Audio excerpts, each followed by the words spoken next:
Welcome back to this latest episode of Japan's Top Business Interviews.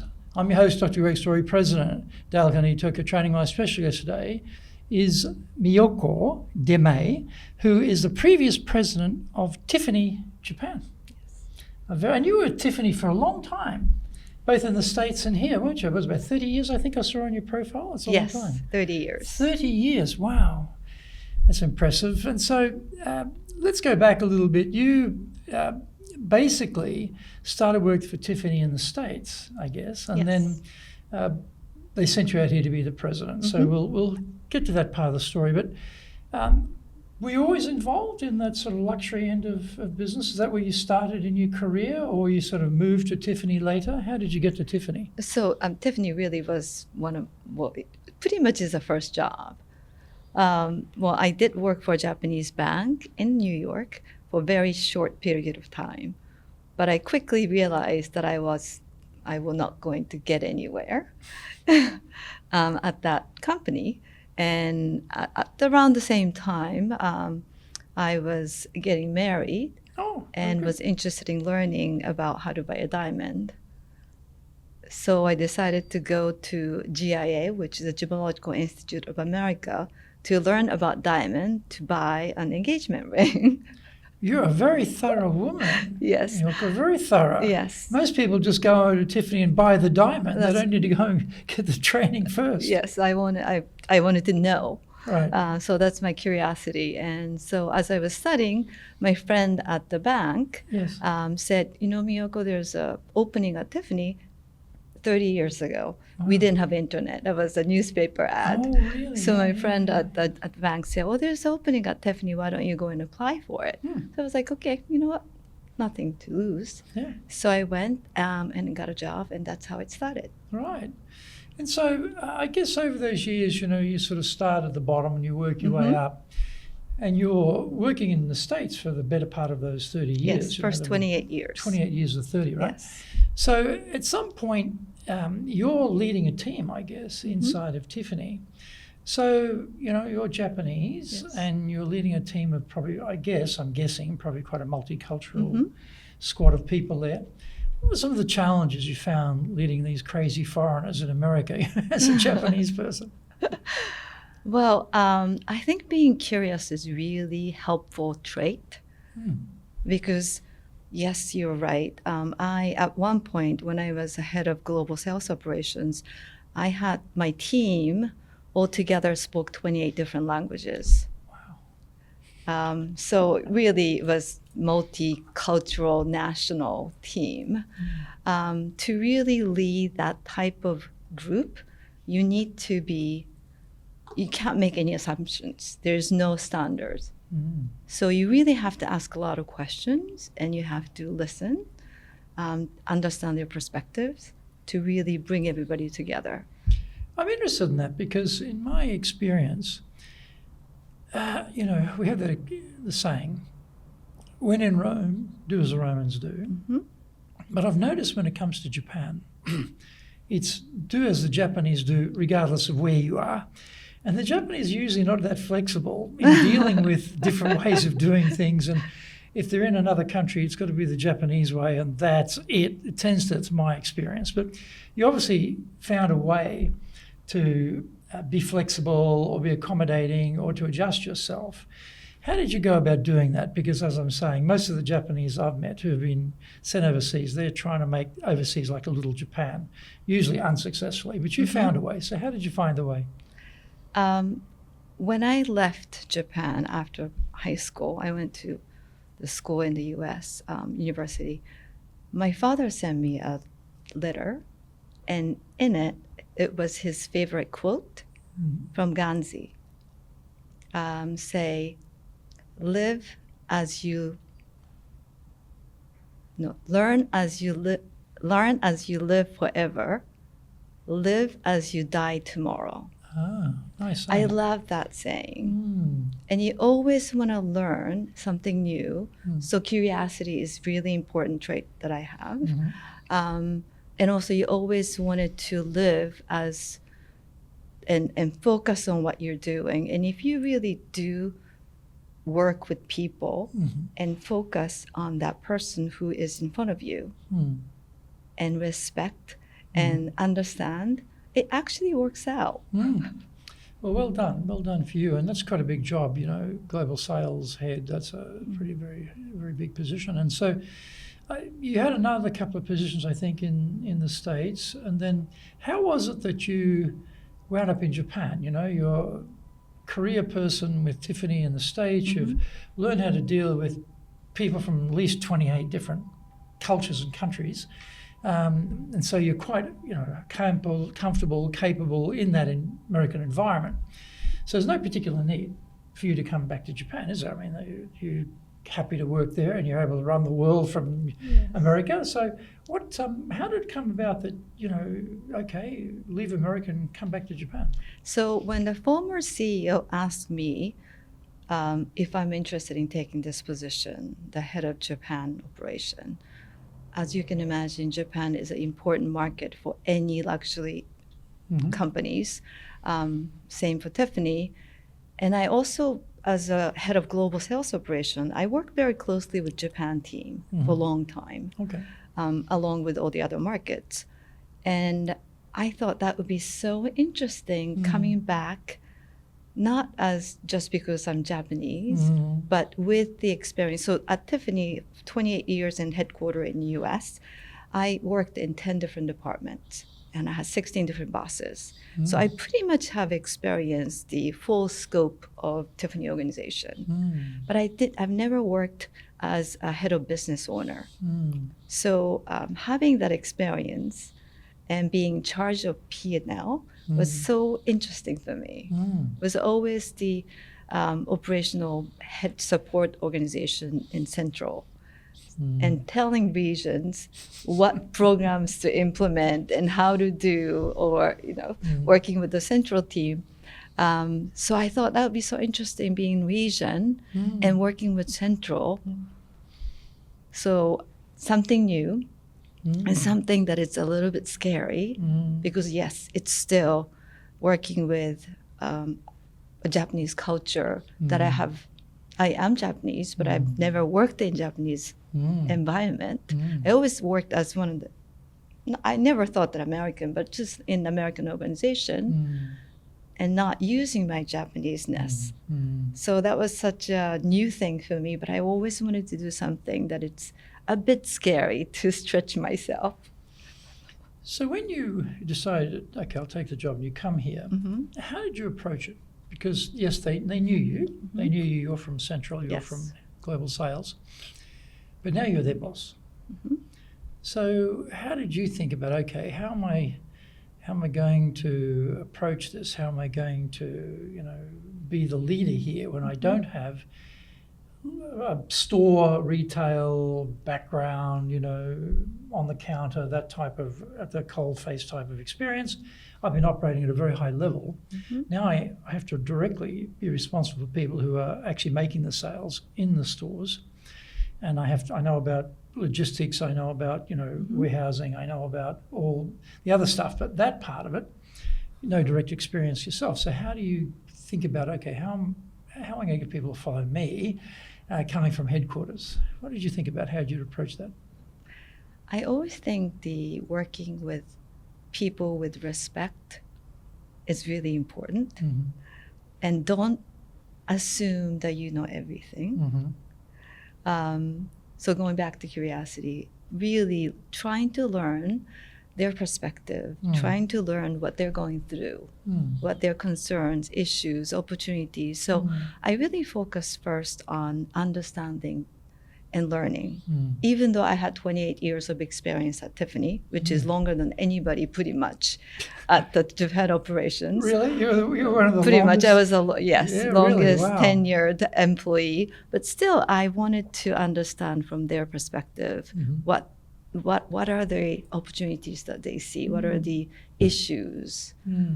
So I spent a good amount of first couple of months going through interviewing, and I did actually do the formal surveys as well, company-wide survey, to understand it. And I suppose one of the things is any leader wants to put their mark on the organization. They have some ideas about how things could be potentially. They have maybe a vision for where the business can go. And I mean, business is constantly changing. Yes. So no matter how brilliant a previous leader's vision may have been, things change. You need a new vision. You need a new direction. So it's always a flux. It's always a mix.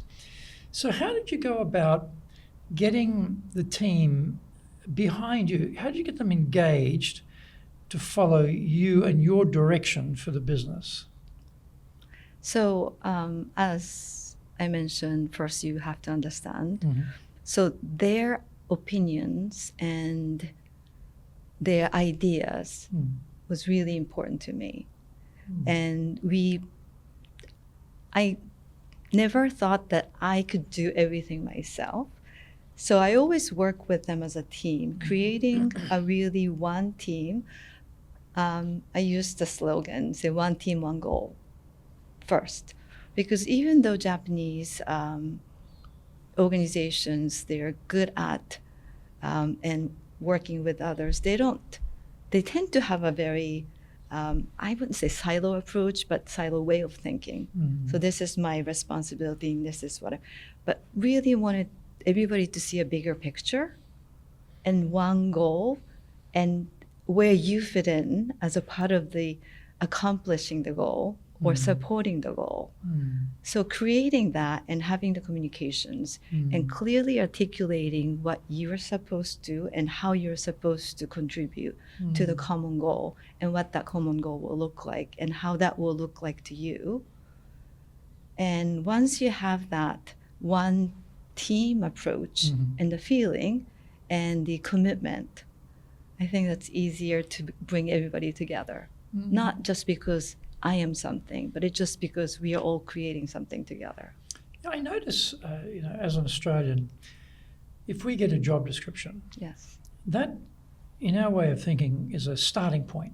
It's a launching point. Yes. But I notice with my team, they want a frame, a limitation of this is what I do, and I don't do anything. I'll only be judged on this little thing here. And in fact, the smaller, if you get on the back of a postage stamp, that'd be fantastic. Get a small target as possible. So your point around trying to get one team and trying to get people to come together as a unit, when they're thinking about, I want to have a micro responsibility with the least accountability as possible, usually in Japan, that's not such a simple thing to say. So how did you convince them to move beyond being trapped within their sort of job responsibilities to perhaps think like really a bigger team, a holistic team approach? I believe we all have to think independently, but act collectively. Okay. And you have to create an environment where people feel comfortable thinking independently. Because a lot of time, when people ask you, why are you doing what you're doing? They say, because I was told. I was told to. That's not good enough.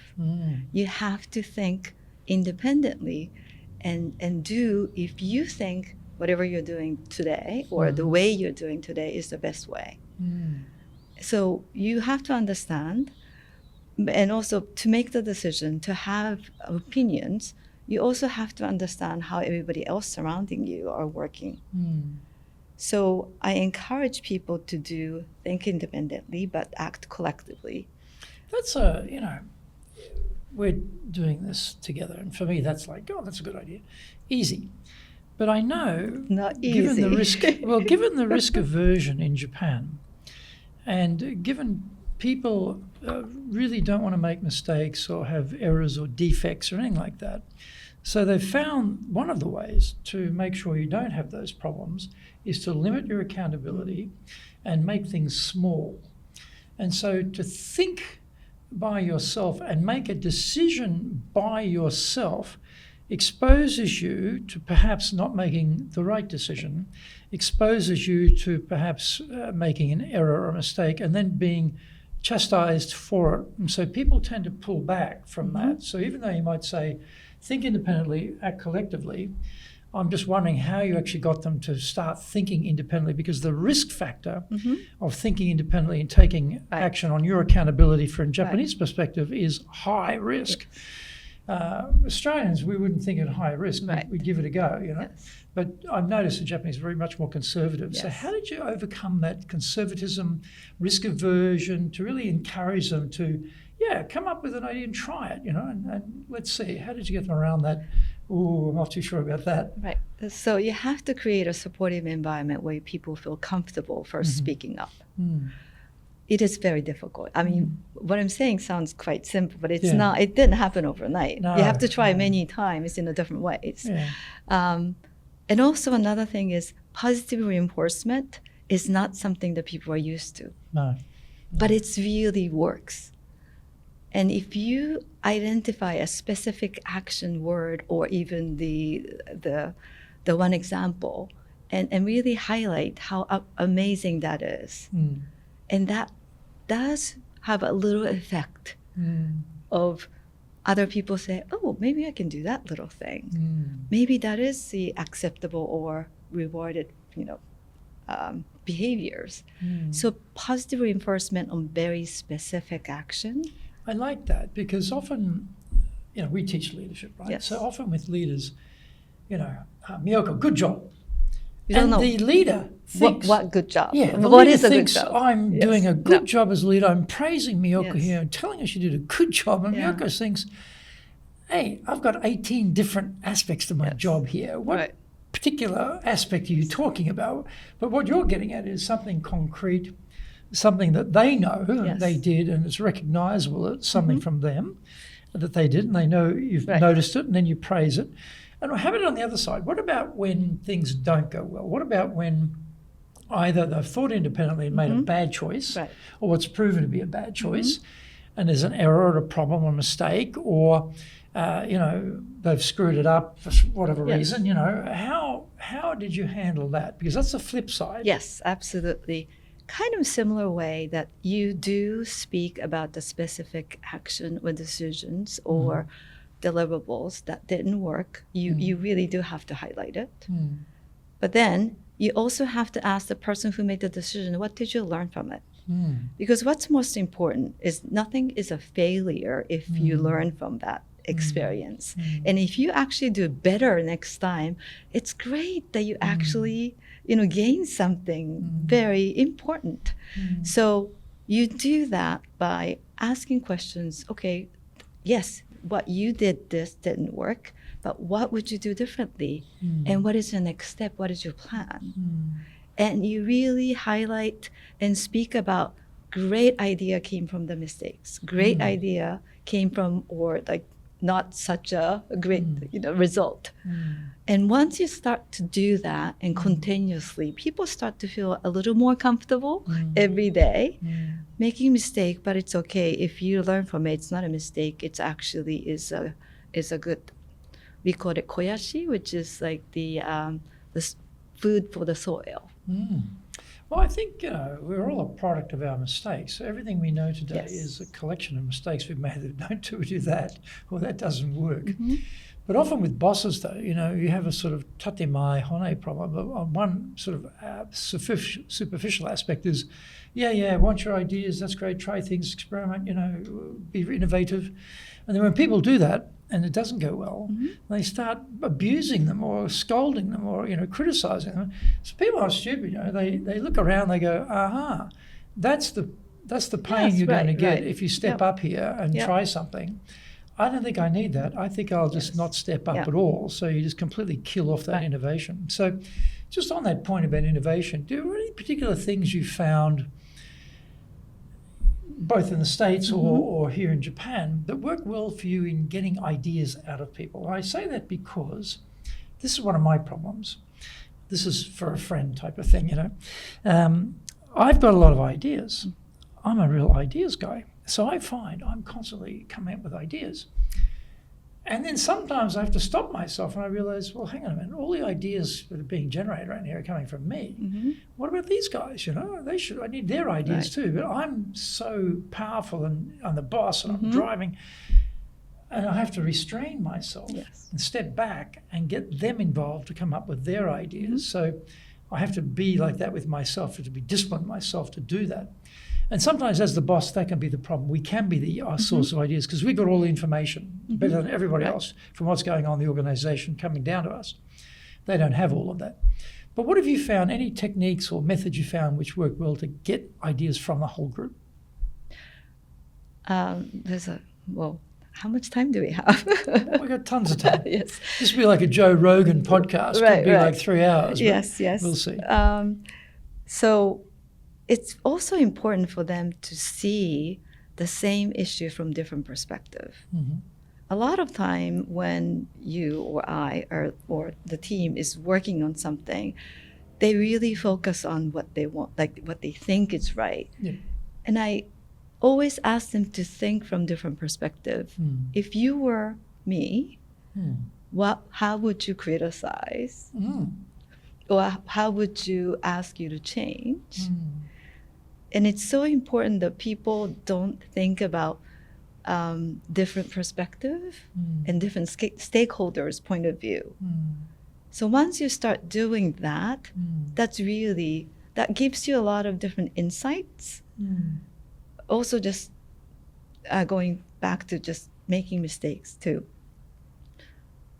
Sometimes, yes, you try to create a frame of where they can play. And even within that, people do make mistakes. That's have negative implication to business. And I have to take responsibility for it because that's my responsibility, right? And I have to be consistent with my word that I can't change all of a sudden. Why did you try? That was a bad idea. No, I have to be, I think the leader always have to be consistent because it's so difficult to build the trust, but it's so easy to lose it. It takes a matter of seconds to lose it. So consistency in your word and your direction is so important. And especially when they make mistake. And if you treat them with exactly the same way that you said that you were going to treat, they often come thinking that, oh my gosh, I made such a big mistake. And I'm so sorry. Before I said anything, I think I did my job already. They were still feeling bad and they're trying to learn something and they're trying to tell me what they learned and how they will do better. And why would I even say, you made a mistake? Yeah. Well, actually, just on a point you made before about getting someone to take your position and think what could go wrong or what's a problem, it reminds me of, I don't know if you remember, there's a guy called De Bono, quite famous guy, had his 6 thinking hats, and one was the black hat. And that was put the black hat on and then critique what you're looking at as a way of preventing issues from coming up before they came up. So when you mentioned that, I thought, oh, it sounds a little bit like De Bono's black hat. But also your point around people, how you're treating them, and that consistency, the trust. So let's talk about trust, because with any group, as you say, building trust takes time. Losing trust can be very fast. So what did you find worked particularly well in your experience, be it in the States or in Japan, that worked well to build trust with people? The first is respect. Treat people with respect. That's important. And also, it's important to really listen to them. If they feel that they're being heard, or if they think that they're feeling important to you, you gain something. And also, you also have to highlight how you can add value to your team, to the business partners, because it's not just that you're asking for trust. You also have to give and take, and you have to create the win-win situation. I always think that, especially in Japan, to do business, you have to think about creating the win-win situation. It's not just a short term.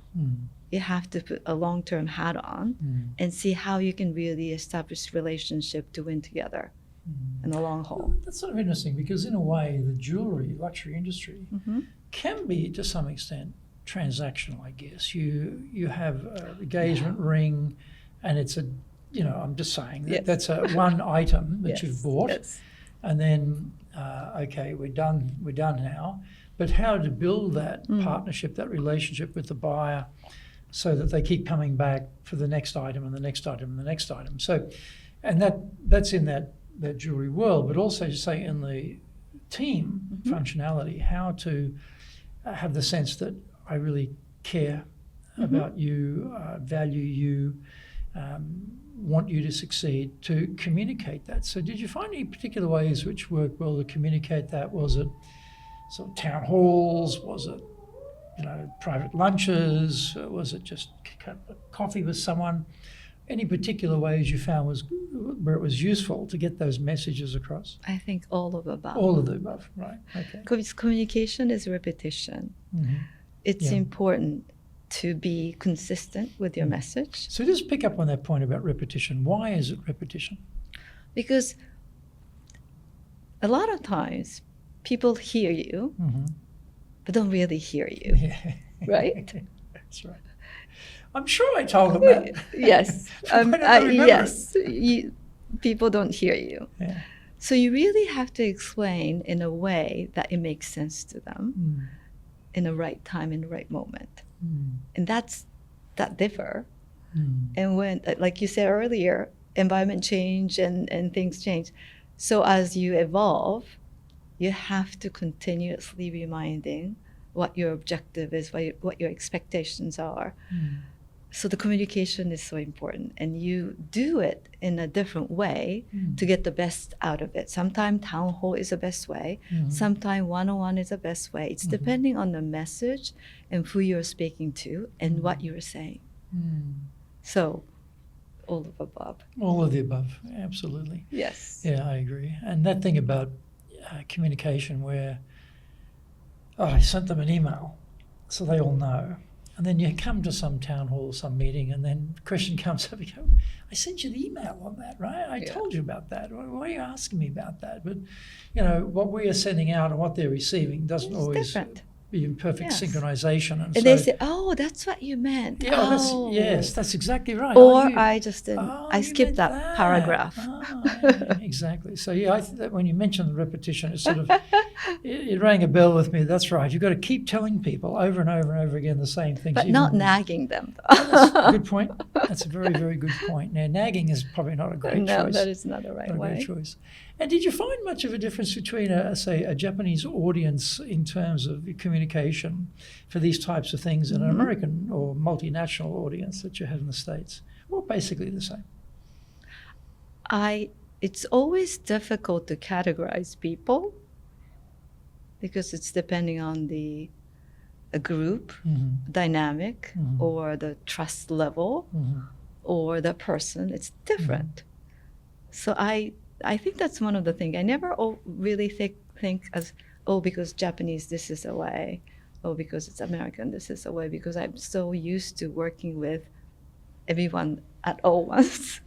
The thing is that often Japanese people say that there's a lot of unstated communication or things are not made clear. Yes. And somehow ishin denshin, this transfer of understanding electronically without any words is working, and I get your meaning, or I'm understanding your meaning, and I actually haven't expressed that.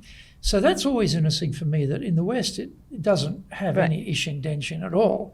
You got to tell them directly and very clearly what you want and what you're expecting. Whereas in Japan, that sensing of feeling or interpreting, your body language, or expecting, you have some assumption or some requirement or something, and all this is very deep, complex calculations going on, which I think is different to Western culture. So that's what I'm asking. For in Japan, were you able to rely more on that sort of ishin denshin sort of feeling rather than having to express it directly, or you're sort of coming more from an Americanized approach? So I do use ishin denshin as well, of course, and also knowing speaking in Japanese, and also, which is a very circuitous language and not very direct, right? It is. So be able to speak Japanese as a native, as a first language, that does help. If you want to be successful as a leader, do the Leadership Training for Managers course. All companies need people who can both manage and lead. Leading people screams out for real skills in communication, dealing with all different types of people, being excellent at innovation, planning, delegation, handling mistakes, doing performance reviews really well, and inspiring and motivating the team. Do the Leadership Training for Managers course now in either Japanese or English. Leading is easy. Getting people to follow is the hard part. That is a great quote from Yogi Berra. Surprisingly, despite the complexities of leading here in Japan, everyone has to work it out by themselves. Foreign leaders want practical, applicable, expert advice. This is now available for the first time in history. Grab your copy of Japan Leadership Mastery on Amazon today and avoid the mystery, trial and error, especially the errors. But even in Japanese, it's kind of interesting that you're saying, because I've been speaking to a lot of Japanese senior management about how even amongst Japanese, there's no standard anymore. And the other day I was talking to them and said, like, well, please raise your hand if I say, could you please finish this report by the end of day today? What time is the end of day today for you? If you think 5 o'clock is the end of the day, raise your hand. Maybe 10% of the group raise their hand. End of day. If you think that midnight today is the end of day, raise your hand. Other maybe like 20, whatever percentage. And if you think 8:59 a.m. tomorrow morning, before a minute before 9 a.m. is the end of day, because if you put that email into your boss with this report by that time, that means you finished it by the end of the day, because that's not the beginning of tomorrow. Next day. Right. Raise your hand. So everybody have different, right? So, yeah, interesting experiment. Yeah, and I said, if I were thinking my end of day is 5 o'clock, because I go home, I want to have dinner, and afterwards I wanted to use the document and prepare for the meeting that starts 9 a.m. tomorrow morning. So I was thinking that you were supposed to be sending me at 5 p.m. So I have time to review, tweak, change, or incorporate into my other documents and use it for 9 a.m. meeting. Then you really disappointed me, people who said midnight or 8:59. So there's no standard or no ishin denshin anymore, even in Japan. That's So you have to be very, very specific when you're communicating to the others, because a lot of time you have that little mismatch that, oh, she's so bad because I told her at the end of the day, but she didn't feel that was bad because she did it at the end of the day. But because we are both Japanese and thinking ishin denshin, therefore you don't have to check. That's no longer the case. No. And is it a generational thing? That's not the case. So when I ask people to raise their hand, it's kind of like not generational. It's not based around age. It's no, all over not the the place. age, not the gender. It's all over the place.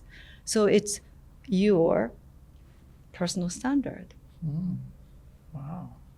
So that said, Yeah. how could you say Japanese is this or that? Yes, of course, there are certain tendencies, but I think you have to be more granular. Also, I'm guessing, Yes. but I'm presuming that the number of ladies working in Tiffany proportionally was pretty high. Yes. Now, is there also a difference there? Because I'm wondering, the way men communicate, the way women communicate, different. I think it's different. Yes. And so, again, you're a woman. They're mainly women, I guess. So does that make it easier for you? Is it harder for you? I mean, does it make no difference at all?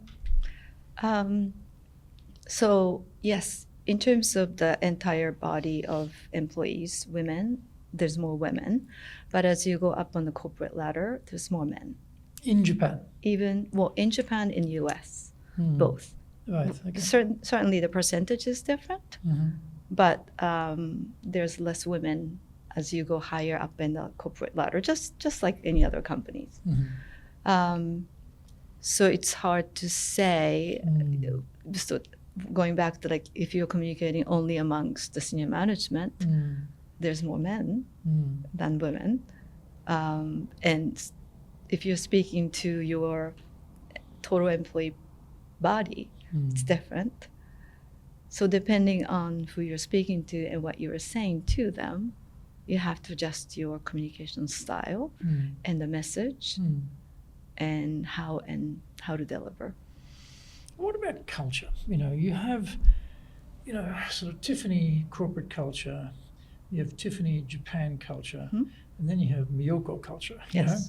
So how do you go about integrating all of those together, to have a dominant culture in the office? Because I remember I used to work for Shinsei Bank, and at one point we'd been hiring mid-career hires, people out of university, and at a particular point in time, we had more people who'd come from outside of the bank than from inside the bank. That meant there was no common culture, because they all brought their different cultures from their previous occupations, companies with them to Shinsei, right? And realizing that, I sort of realized that by accident, that I thought, wow, we've got to build a one culture here, a one bank culture. And so we started working on that to really drive that. And to make sure we had, even, no matter where you came from, yes, you've got your previous experience, all terrific, but this is how we're going to do things here. This is what we believe in together. This is what, our vision is, mission, etc. Our values are all very, very determined, so we can all join in together with that. But how about in your experience, in terms of creating a culture, driving a culture, what have you found works well? I think communication is a very important tool. And highlighting your vision and creating teams to really believe and follow the vision is very important. In terms of culture, yes, you're right. Tiffany organization culture and Japan cultures are very different because of Japan's history. Japan has been in Tiffany for 50 years and has developed its own culture. Majority of the employees first came from department stores when Tiffany was first formed 50 years ago. So they brought the department store culture and also, of course, has the unique Japanese culture as well, and which is different from the US Tiffany culture. But then 4 years ago when we went under the LVMH, that also changed the culture. So there's a lot of different elements. So I never really thought about changing culture, but instead really keeping what's great about Tiffany Japan and further improving it together and moving forward together. So to do that, what are the important things that we need to do? So I never worked on like creating culture campaign or any of that, but instead of how do we bring team together to accomplish what you think that you didn't think that you can accomplish in the past. I guess also part of that cultural area is the head office relationship. You've got Japan. Often Japan is an island in both senses of the word. Yes. It's an island within the Tiffany empire, and it sort of sits out on its own. It's different from everywhere else, and so sometimes it's very hard for headquarters to really understand what's going on in Japan and vice versa. And often when you're the boss, you have to become not a language interpreter, but you have to become a vision interpreter or a culture interpreter or a way of doing business interpreter between the two and help educate headquarters on why this particular idea, it's worked everywhere else, it's probably not going to work here for these reasons, whatever. How important was that role? Because you'd spent 28 years in the headquarters, so they all know you extremely well. So compared to probably most country heads who are here, your connection with headquarters is incredibly tight. Yes. And so I'm sure from the crew's point of view in Japan, they think, oh, great, she's our ambassador to the headquarters because she's really tight with that group. So we're going to get the stuff we want. Right. Finally, we're going to get the stuff we want done from headquarters, So how did that work out? That you're absolutely right. That was easier part of my job because it's not only that I knew everybody there, but also I know how to communicate and what to communicate and when to communicate to get things done for Japan. Because I was always a receiving end in the past from the central, and each region bring different ideas, different requests, or different issues.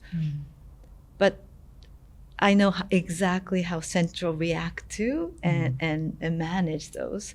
So that was easy part for me to communicate exactly how articulating the important points to get what we really needed for Japan. Yes. Yeah, it becomes important. And that also added credibility for me. And Internally the trust. here, right? Yes, and Locally. the trust. And I think that's important, isn't it? I mean, if you can deliver things for them on the ground here, through your being here, you add a lot of value to their life and their work, and they feel that, we got our president is a really capable person who can get stuff done. Right. With headquarters, which we've had no success or limited success or frustration in doing, but now we're actually getting stuff done. It's smoothed the path for us. Yeah. Well, and also be able to explain, even if you have rejections or things didn't go well, you can explain why.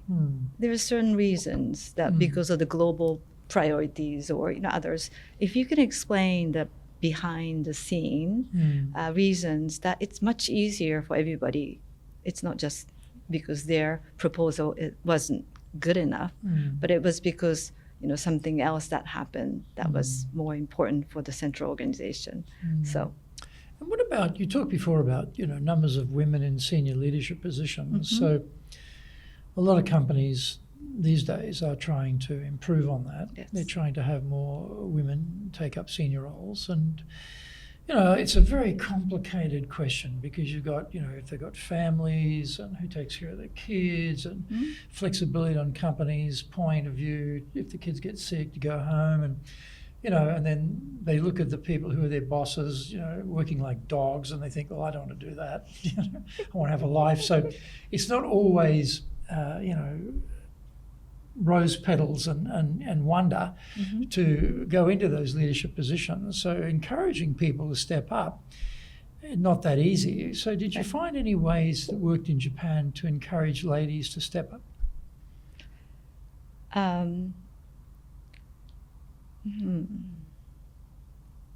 Well, first, I think I believe that having a mentorship programs is really helpful. And so that's something that in the US, people are more used to having mentors and being a mentees.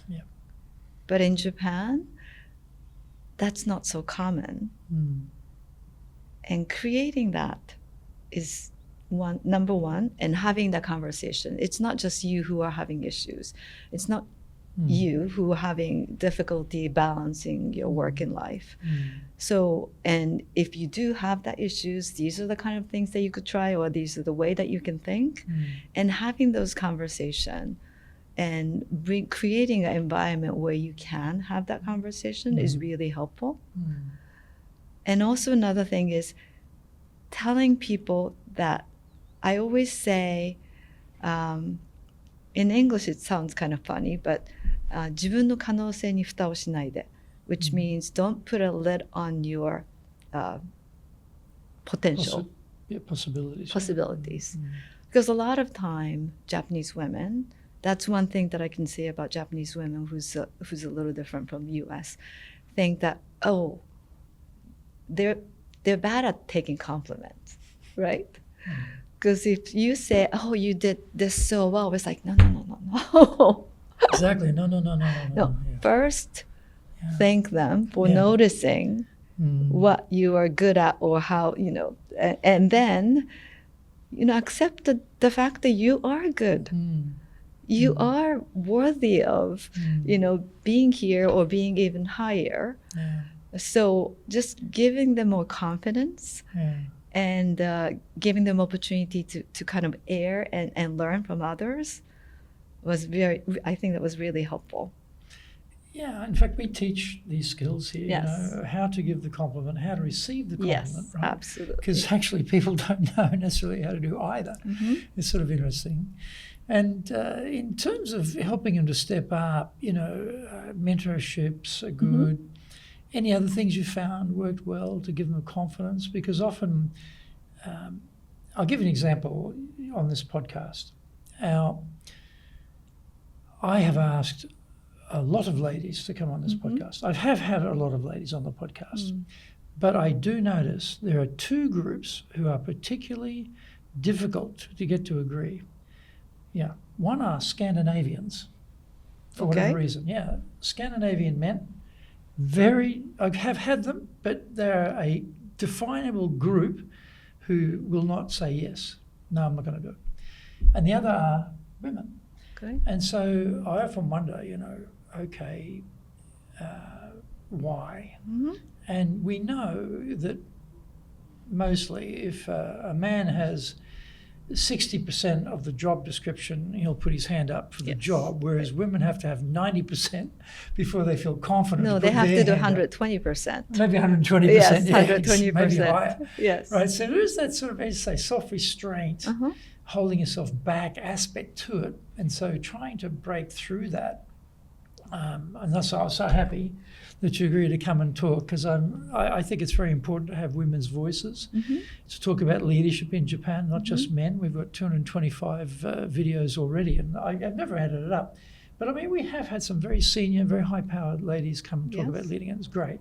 Some Japanese, some foreigners, right? But not as many as I would have liked, and often the frustration for me is they say no.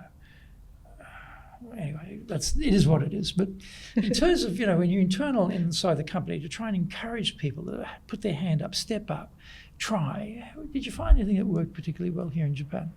Well, I think you also have to explain about how bad I am at certain things, because people think that if you are there, you're perfect. Oh, I see. Perfectionism. Perfectionism. I have to be perfect before I could be a leader. Yes. No one's perfect. Right. And sometimes highlight how, you know, perfectionists could kill you and will not help you. And not, you know, I think that's so important. And I just kind of explain about my silly, like, mistakes that I made. And that helps. They're always like, oh my gosh, you did that? Wasn't a career ender. Yes, you did that, and You that's recovered. how you thought. Yeah. And also, You're like, still here. Yes, still here, and I'm pretty happy with where I am. So, showcasing your weaknesses sometimes make them feel more comfortable, because they just never see that side of me. And so everybody who are in a more senior positions to show, like, you know, what kind of issues that they encounter and how they managed. It's a good point, isn't it? Because if you think about it, for a lot of leaders, they're relying on the status or the position of leader to give them the authority to be the leader. And so they're terrified to show weakness or make mistakes or expose mistakes, because they think that no one will respect them, no one will follow them. And so that creates a sort of, you know, perpetual motion there of problems when you get into that loop. Whereas strong leaders, authentic leaders, can admit their weaknesses, can say, you know, I completely blew this up, or this didn't go well, or this is my fault, or whatever, and still be respected because they've got that authenticity about them. So we have, I guess, our own limiting beliefs as leaders have to be perfect, and I'm not perfect, so I can't be one. Or if I am a leader, I can't admit that I'm not perfect. I have to tell everybody I'm perfect. You know? We get ourselves into trouble if we do that. Whereas I remember when I was much younger, in my 30s, a little bit older gentleman said to me once, he said, look, Greg, if you get 80% of stuff done, you're doing well. I was young, I was brash, and I was thinking to myself, 80%? No, it's got to be 100. You know? But as you get older, you realise if you get 80%, you're doing pretty well, you know. When you're young, you don't get that. So I think we put barriers to ourselves. And so thinking about if someone called you up and said, hey, you know, Miyoko, you're, you know, being the president in Japan, you're now on a board of a major company here. Am I allowed to say the name of the company? Yes. Yeah, you're on the board of Nintendo. I'm going to be sent to Japan to run the operation in Japan, but I don't know about Japan. I don't know about running in Japan. You've been doing this before. Give me some advice on how I can be an effective leader here. What advice would you give them? Being an effective leader, I think establishing trust is first and I think foremost important. How should they do that? They get off the plane, car picks them up, take them to the hotel. Finally, they get a big expat apartment here, 400 square meters or something. Life is good, just like the States. But then what? You know, how do they build that trust with a bunch of people? They can't speak the language. They can't read the language. Yes. You know, they can't communicate regularly with people. Everything seems different. You know, how do they build that trust? I guess the respect and curiosity. Respect people. To do that, you have to listen, you have to be curious, you have to understand what's happening and why things are going the way it's going. So respecting what's there and their culture, behaviors, their existing organizations, but being curious of understanding why and reasons behind it. And then treat people with kindness. I think that's also, like, a little kindness goes really far. So that's also important. This is all wonderful. Yes. But often people are sent to fix a problem. Yes. And the boss in the headquarters, you know, your marching orders are go to Japan, fix it, look at these numbers. Yes. We expect to see, we don't see the numbers from you, you'll be out of there. So get onto it, you know, typical Western approach, right? So you arrive and you've got all this going on in your head and sort of like trust, calm and be nice, and take your time. Oh, and I never say, no, don't, I never say take your time. Okay, good. No, that's not, no. No, okay. No. But to make the right decisions, to change the direction, you have to understand what are the implications, what would really work to drive the organization forward. That's what I mean. To get that understanding, you have to go through with that attitude of, you can't come in and thinking that I know so much better than you do. I mean, they can sense you immediately, and your team, business partner will not react in the same way. So going in mental state is that, doesn't mean that you move slowly. Because if you move slowly, you also lose credibility too. Credibility with the Japan team? Japan team and also business partners and your you know, team from the central organization. So you have to move quickly. But to do that, you have to listen. You have to understand with respect. I know it sounds like, it doesn't sound like that goes together, but I think it's just a mental state of how you go about it. And if you are honest and also open about what your intentions are, because at the end of the day, we're not running the nonprofit organization, we are all running the profit organization. Even nonprofit organizations have to perform and have to do well. So, but you need to understand and explain what you're planning to do and trying to do. And once you make the decision, communication, why and how that the new direction or goals is good for overall organization. And what about other things? For example, should they learn Japanese? It's good to have a little understanding, but I don't think that's necessary, because you're never going to be able to learn to the level where you can use it in a business setting. And it's sometimes, it's, if you know a little bit, it's know enough to be dangerous is not such a good thing. So I mean, I think trying to learn is That might be me. is the to show that you respect, then yes. But I don't think it's a must. Yeah, my cousin came here with the Australian Embassy, married an Englishman here, and then stayed here. And she never bothered to learn the language because she thought it was a short term. She wound up spending like 10 years here or something. I mean, if she'd actually had a go, she would have spoken Japanese pretty well after 10 years. You know, sort of always a bit of an irony about it. Her husband actually spoke very, very fluent Japanese. So I guess that partnership worked well for them. Any other things that someone coming here should think about apart from that? I'm thinking now about often when you're told things, and you talked before about assumptions, you know, we hear something, we assume based on our experience, our knowledge, where we've grown up, where we've been educated, what we've seen in companies, what we've seen at headquarters, what we've seen work, that this is not going to work or this is not right or something, you know, doesn't make sense here or why would you do it like that? And often when you go to meet the clients, a lot of things you suddenly start to realize why your people are being so obstinate about removing this cost or, you know, not speeding this process up or whatever it might be. It's usually those things, cost and speed, right? And then you get that insight.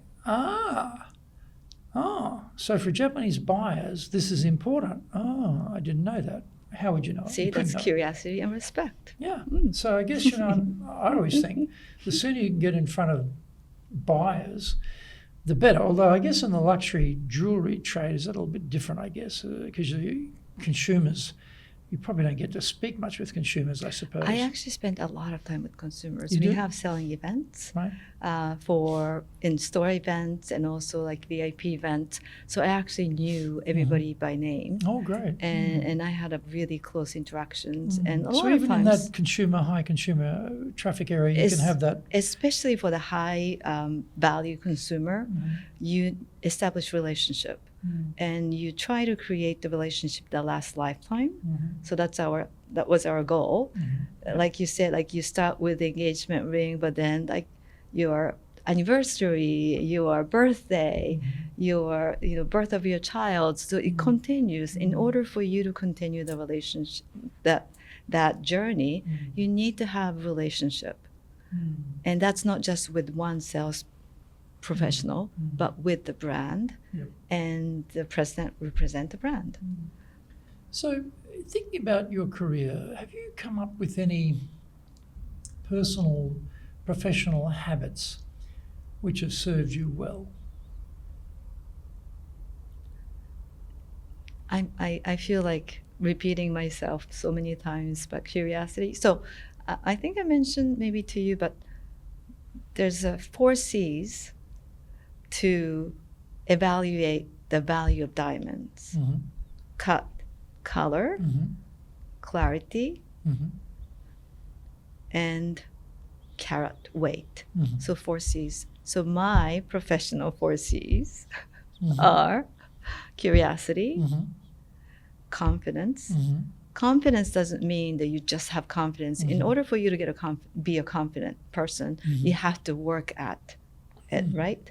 You have to know what you're doing. You have to really work hard to get the confidence in everything you do. Confidence, but then you also have to be courageous. So courage. You have to make your decision. You have to own the decision. So courage, especially for women, is important. And this conversation, I've had it many times, both in the US and also in Japan and even in Korea. You just have to be courageous to say something in a meeting, to do something. And that little courage, it's so important for us and for me as well. And I think I said earlier about taking the Tiffany Japan position. That's a huge jump. And that was something that was a bit scary, but the courage really helped. So the third is courage. And the fourth, I originally said communication, but I changed to compassion. Compassion, okay. and now I'm changing to connection, but in Okay, any case, it's moving. yes, but in any case, first because communication is so important, but in order for you to truly have communication, I have to have compassion, you have to understand the other perspective, you have to listen to the others. So compassion is more of driving of 4 C's now. So those 4 C's are important to me, and I think making any kind of decisions, life, work, that has been helpful. Also part of factors for me. And what about, when times get tough, you have business recessions, you have COVID, you have, transportation systems break down, and logistics become a problem, and resilience. What have you found has worked well to help you be resilient in the face of hard times? Resilience sounds so hard, right? I always look at everything that comes to my way as opportunities. Okay.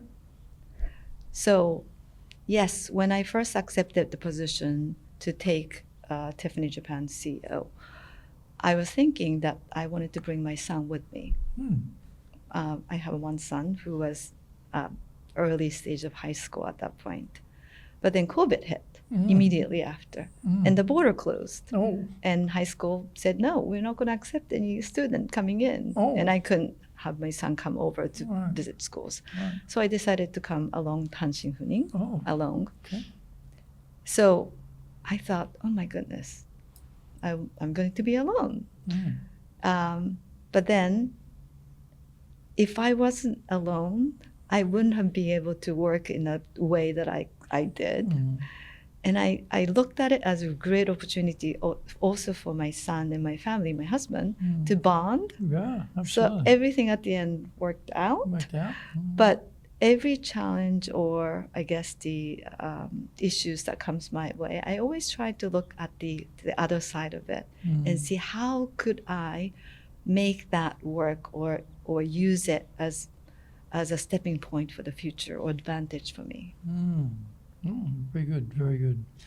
Well, Miyoko-san, thank you very much. It's been fascinating. We could go on for many hours still, I know. There's a lot more to talk about, but thank you. You've given us some great insights into leading and the contrast between the States and here, and also your experiences here. So, and thank you for sharing. So please join us again for our next episode of Japan's top business interviews.